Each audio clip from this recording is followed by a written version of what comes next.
music is all about the planet Mars, and it was composed by a man called Gustav Holst. Ah, but did you know that Mars was also the Roman god of war? Oh, that's why it makes me think of soldiers marching into battle. Do you know what it makes me think of? What?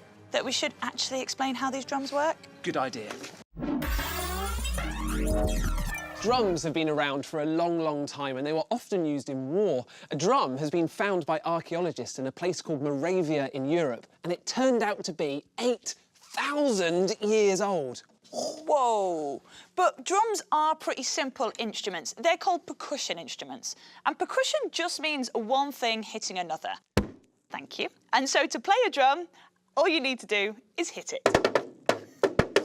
That is beautiful, Greg. Thanks. But as well as the drum, other percussion instruments include the triangle. Thank you. The tambourine. Thank you. And the cymbals. Are you sure? Yes. OK. That's pretty loud. Drums come in all shapes and sizes, but basically each of them is a hollow body which has a skin over the top. And the skin is stretched very, very tight. When you bang a drum, the skin vibrates. The vibration of the drum makes the air particles inside and around the drum vibrate too, and this forms sound waves. The sound waves travel out in all directions, and if they reach your ears, that means you'll hear the sound of the drum. Right, so we have got this drum here, and let's imagine that this confetti are the tiny particles that make up air, the air molecules, right? And watch what happens when I hit the drum. Thank you. Whoa! That's good. That is awesome. That is cool. So when the skin of the drum vibrates, it makes the air molecules, the confetti, also vibrate and bounce into the air. Oh, I think we're going to see this much better if we use my super slow-mo camera. OK, go. So there's the hit. It sets the drum skin vibrating. It chucks that musical confetti into the air just like the air molecules are vibrating above the drum skin. And you can still see the skin vibrating. It is awesome. It's brilliant. Looks amazing. So sound waves are invisible, but another way of imagining how they work is to use this bowl of water and a tuning fork. Tuning forks are used by musicians to make sure that their instruments are playing the right notes. And they work by simply banging them, and then they play a certain note. Oh, nice. This one plays the note E. Oh, which means that I can tune the E string on my guitar. Go on. Let's do it.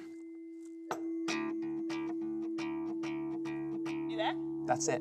Now, if I bang this tuning fork again, but this time put it into this bowl of water, watch what happens. Whoa! So let's use our super slow-mo camera and get a closer look. Oh! In super slow-mo, you can see that the tuning fork wobbles. It's those vibrations that make the sound waves. And it's the same vibrations that get the water all excited too. And it's quite a good way just to spread water everywhere, to be honest with you. It is, isn't it? Now, you may not realise it, but you actually have one of these inside here. Yes, inside your ear is something called your eardrum. It's like a drum because there is a thin piece of skin-like tissue stretched tight across the opening between your outer ear canal and your middle ear. When the sound waves hit your eardrum, they make it vibrate, just like when Fran hit the skin of her drum earlier. The middle ear and the inner ear convert those vibrations into signals that our brains interpret as sounds. Now, excuse me, big drums have a lot of air inside them, and when a drum has a lot of air to vibrate, it makes a low sound. It has what we call a low pitch. But this little drum has less air inside it, and when you have less air to vibrate, you get a sound with a high pitch. Nice. But you can also change the sound a drum makes in other ways too. So this drum has a skin which you can make tighter or slacker by turning these handles. So at the moment, the drum sounds like this. And if we tighten the skin, it sounds like this.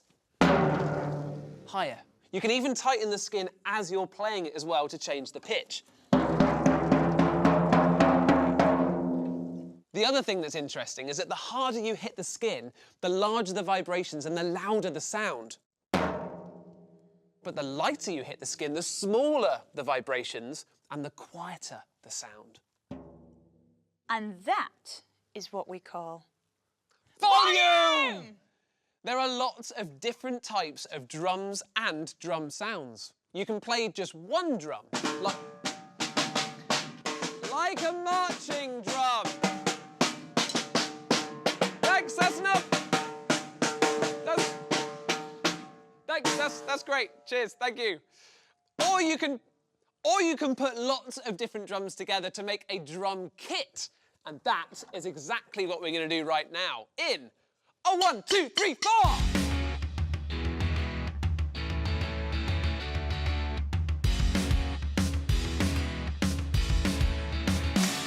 Yes! done. Look at that! Now, what we've got here is, down here, we've got a cardboard box, which is like our bass drum, which we can hit like that. This is my favourite bit. It's cool. Brilliant. We've got our beautiful cymbal right here. Now, these are the drums. And this one's got a little bit of Greg's spare change on top, so that's our snare drum. Nice sound. And to finish off, we have our big bin drum. Now, actually, there's one more thing we need. An old oil can that I've scrubbed clean. Now I think we are ready to rock. The largest drum ever made is a South Korean Chonggang drum.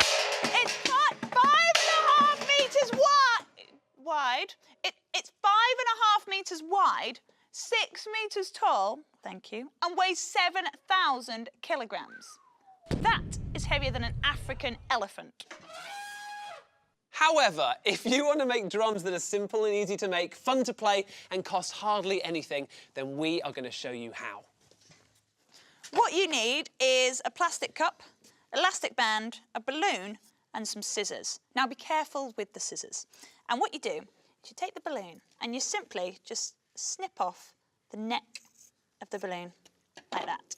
Then you just need to place it over your cup, and it's really important to stretch it completely with no lumps and bumps in. And then you take the elastic band and tighten it up. Can you just help me with this, Greg? Sure. Can you just put it over? 1, 2. And there you go. That is your drum made. Greg, can you just patch up that kitchen mallet? Yes. Thank you. And you just hit it. Works well. You can make other types of percussion instruments as well by adding rice, or I've got some popcorn here that hasn't been popped yet. You can just put that inside the bottom of your cup and... Ah, it makes like maracas. I like that. That's pretty cool, isn't it? Pretty cool, but I've got to say, I think my homemade drum kit wins this one. Take it away, Mr. Holst. Let's go to Mars!